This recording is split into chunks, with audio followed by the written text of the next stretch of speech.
जय हिंद साथियों, आप सभी का स्वागत है। तो हम बात कर रहे हैं आपकी क्रिया पे। हमने जो 2 क्लासेज अच्छे से कंप्लीट किया है, आपने नहीं देखा तो उनको जाकर जरूर देखिए। आज हम क्रिया के प्रकारों पे बात करने वाले हैं। अगर देखा जाए कि क्रिया को जो है कितने प्रकारों में विभाजित किया गया है, तो इसको 3 प्रकारों में विभाजित किया गया है। और 3 प्रकार में पहला है कर्म के आधार पर, दूसरा है आपका व्युत्पत्ति के आधार पर और तीसरा है आपके प्रयोग के आधार पर। तो इन तीनों के आधार पर क्रिया को हमको अच्छे तरीके से कंप्लीट करना है और कुछ भी नहीं छोड़ना है। चाहे कोई भी एग्जाम आप दे, यहाँ से 100% क्वेश्चन आपका फंसेगा और मैं पूरे विश्वास के साथ कहता हूँ कि आपका एक भी प्रश्न छूटेगा नहीं, सब क्वेश्चन जो है आपका एग्जाम में फंसेगा। ठीक है, तो चलिए सबसे पहले हम लोग स्टार्ट क्या करेंगे। कर्म के आधार पर काफ़ी पूछा जाता है, हर एक एग्जाम में यहाँ से क्वेश्चन बनते हैं कि कर्म के आधार पर क्रिया के कितने प्रकार होते हैं। तो ध्यान रखिएगा, कर्म के आधार पर क्रिया के जो प्रकार होते हैं आपके 2 होते हैं। एक होता है सकर्मक और दूसरा होता है अकर्मक, जो कि क्रिया के सामान्य प्रकार कहे जाते हैं। क्या कहे जाते हैं? क्रिया के सामान्य प्रकार कहे जाते हैं। अब सकर्मक और अकर्मक के भी अलग अलग प्रकार हैं, समझ रहे हैं ना। जैसे सकर्मक में हम लोग पढ़ेंगे एक कर्मक और द्विकर्मक। कर्मक में पढ़ेंगे हम लोग एक पूर्ण कर्मक होता है, एक अपूर्ण कर्मक होता है। सकर्मक में ही पढ़ेंगे तो जो है एक पूर्ण कर्मक होता है और एक पूर्ण सकर्मक होता है, समझ रहे हैं ना। तो इसके प्रकार भी बहुत सारे आते हैं। चलिए तो उनको हम लोग डिस्कस करते हैं। तो पहला लिखिएगा, कर्म के आधार पर क्रिया के प्रकार। पहला नंबर देखेंगे हम लोग, कर्म के आधार पर क्रिया के प्रकार। तो कर्म के आधार पर क्रिया के प्रकार हेडिंग है, ठीक है। कर्म के आधार पर क्रिया के प्रकार। तो ध्यान रखिएगा, ये 2 प्रकार हैं। कितने प्रकार हैं? 2 प्रकार। 2 प्रकार हैं जो क्रिया के सामान्य प्रकार हैं, जो क्रिया के सामान्य प्रकार हैं, ठीक है, जो क्रिया के सामान्य प्रकार हैं। पहला है आपका अकर्मक क्रिया, पहला अकर्मक क्रिया। दूसरा जो है वो है आपका सकर्मक क्रिया। दूसरा क्या है भैया? सकर्मक क्रिया। अकर्मक जिसमें कर्म नहीं हो, सकर्मक जिसमें कर्म हो। तो इसमें कर्म नहीं रहेगा, इसमें क्या होगा? कर्म आपका रहेगा, ठीक है। अब मैं आपको थोड़ा सा बता दूं कि जो अकर्मक और सकर्मक होते हैं, ये अकर्मक के पार्ट खाली जान लीजिए, बाकी तो हम अकर्मक, सकर्मक और द्विकर्मक पे ही बात करेंगे, ठीक है। तो अकर्मक जो प्रकार देखा जाए अकर्मक क्रिया के, तो इसके 2 प्रकार हैं। एक होता है पूर्ण अकर्मक, ठीक है। एक होता है पूर्ण अकर्मक और दूसरा होता है अपूर्ण अकर्मक। अपूर्ण अकर्मक। और ये पूर्ण अकर्मक भी 2 भागों में बढ़ता है, ठीक है, दिख रहा है ना। ये पूर्ण अकर्मक भी कितने भागों में बढ़ता है? 2 भागों में बढ़ता है। और वो है स्थित्यर्थक अकर्मक, एक होता है स्थित्यर्थक अकर्मक। देखिए इसमें कोई नाम काम झाम नहीं है, लेकिन आप इस चीज़ को ध्यान रखिएगा। एक है स्थित्यर्थक अकर्मक, ठीक है, और एक है गत्यर्थक अकर्मक, ठीक है। गत्यर्थक अकर्मक तो 2 होते हैं, एक स्थित्यर्थक अकर्मक होता है और एक क्या होता है? गत्यर्थक अकर्मक होता है। ठीक उसी तरह से सकर्मक में भी 2 प्रकार हैं। और सकर्मक में 2 प्रकार कौन कौन से हैं? तो एक हो जा है आपका पूर्ण अकर्मक, पूर्ण सकर्मक, सॉरी सकर्मक है ना। तो एक होता है पूर्ण सकर्मक, क्या होता है? एक पूर्ण सकर्मक होता है और एक जो होता है अपूर्ण सकर्मक होता है। क्या होता है? अपूर्ण सकर्मक होता है। फिर से ये पूर्ण सकर्मक 2 भागों में बढ़ता है। कितने भागों में बढ़ता है? ये पूर्ण सकर्मक जो होता है आपके 2 भागों में बढ़ता है। और 2 भाग कौन कौन से होते हैं इसके? तो ध्यान रखिएगा, इसके 2 भाग जो होते हैं, एक होता है आपका एक कर्मक सकर्मक, ठीक है, मतलब एक कर्मक सकर्मक, एक कर्मक सकर्मक, और दूसरा जो होता है द्विकर्मक सकर्मक। क्या होता है? द्विकर्मक सकर्मक, समझ रहा है ना। तो ये जो होते हैं, लेकिन मुख्य रूप से हमको पढ़ना कौन सा है, कौन से एग्जाम में सबसे ज़्यादा पूछा जाता है? तो भाई साहब इसको पूछा जाता है, क्या? अकर्मक, सकर्मक, और एक और होता है जो तीसरा नंबर उसका द्विकर्मक। हम लोग सकर्मक को ही एक कर्मक भी बोलते हैं, ठीक है। सकर्मक को ही क्या कहा जाता है? एक कर्मक भी कहा जाता है। और जो द्विकर्मक होता है, जिसमें 2 कर्म होते हैं, उसको द्विकर्मक कहा जाता है, ठीक है ना। द्विसकर्मक कहा जाता है। क्या कहा जाता है? द्विसकर्मक, एक सकर्मक। तो चलिए हमको स्पेशल बात किस पे करना है भाई साहब? अकर्मक, सकर्मक और द्विकर्मक पे, ठीक है। तो हेडिंग देंगे भाई साहब सकर्मक, अकर्मक और द्विकर्मक। तो हेडिंग दीजिएगा अकर्मक क्रिया, अकर्मक क्रिया। ठीक है, यहाँ पे अकर्मक क्रिया दीजिएगा हेडिंग, यहाँ पे दीजिएगा सकर्मक क्रिया, सकर्मक क्रिया, और यहाँ पे हेडिंग दीजिएगा द्विकर्मक क्रिया, द्विकर्मक क्रिया। ठीक है, ये आपके हेडिंग हो गए। इस हेडिंग के अंतर्गत हमको लिखना है कि अकर्मक क्रिया जिसमें कर्म न हो, यानी कि क्रिया का सीधा और प्रधान संबंध, इसमें लिखेंगे क्रिया का सीधा और प्रधान संबंध, सीधा और प्रधान संबंध,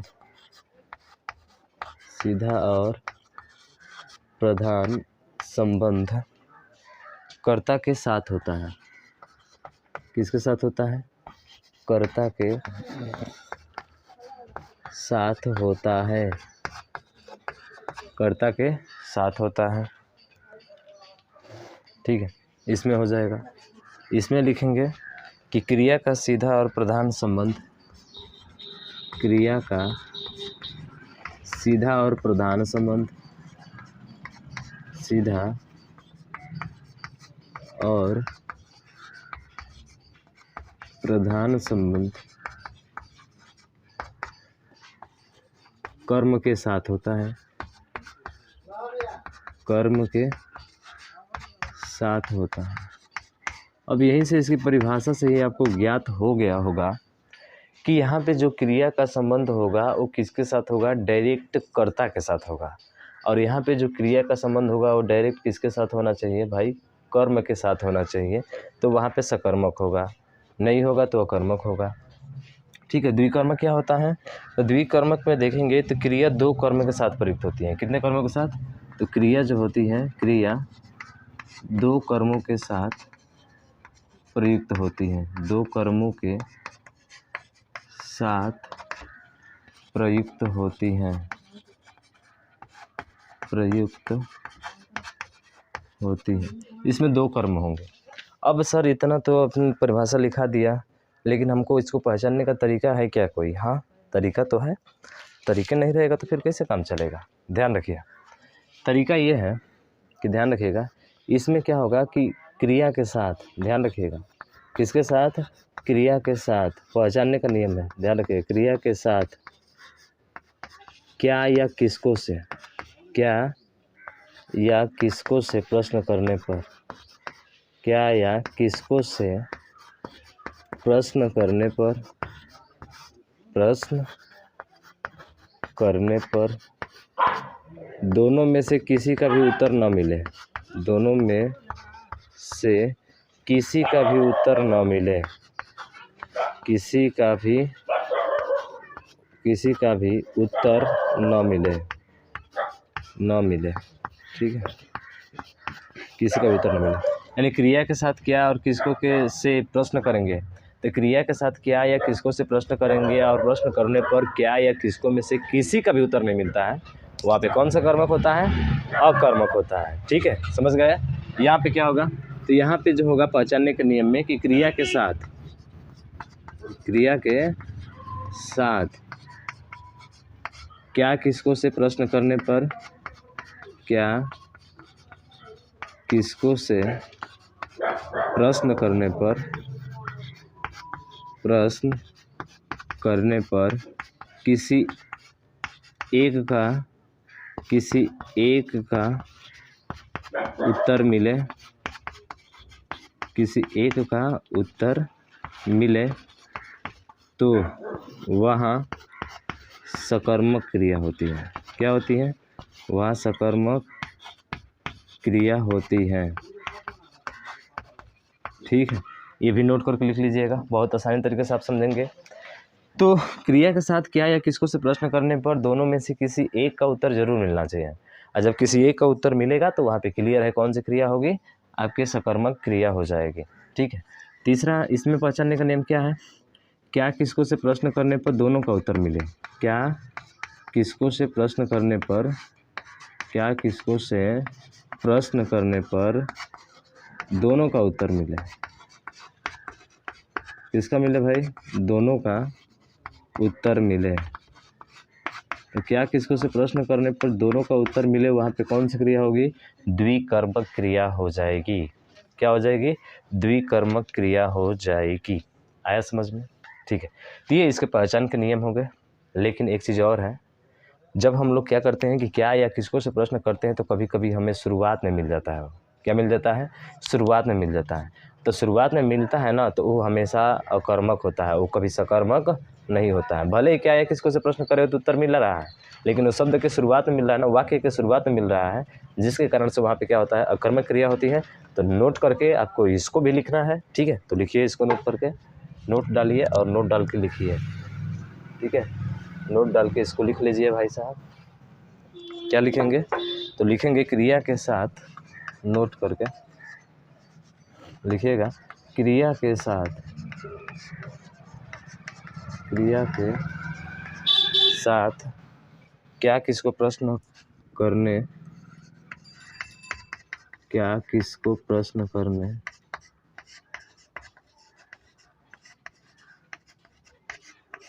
क्रिया के साथ क्या किसको प्रश्न करने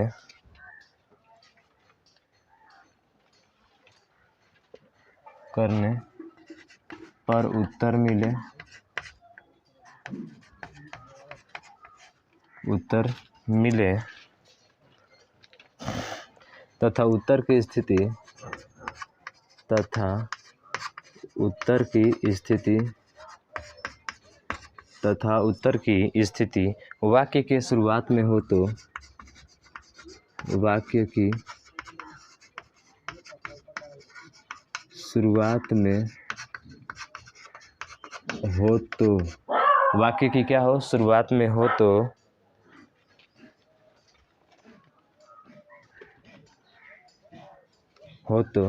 क्या किसको का उत्तर मिलने पर भी, क्या किसको का उत्तर मिलने पर भी, का उत्तर मिलने पर भी अकर्मक होती है।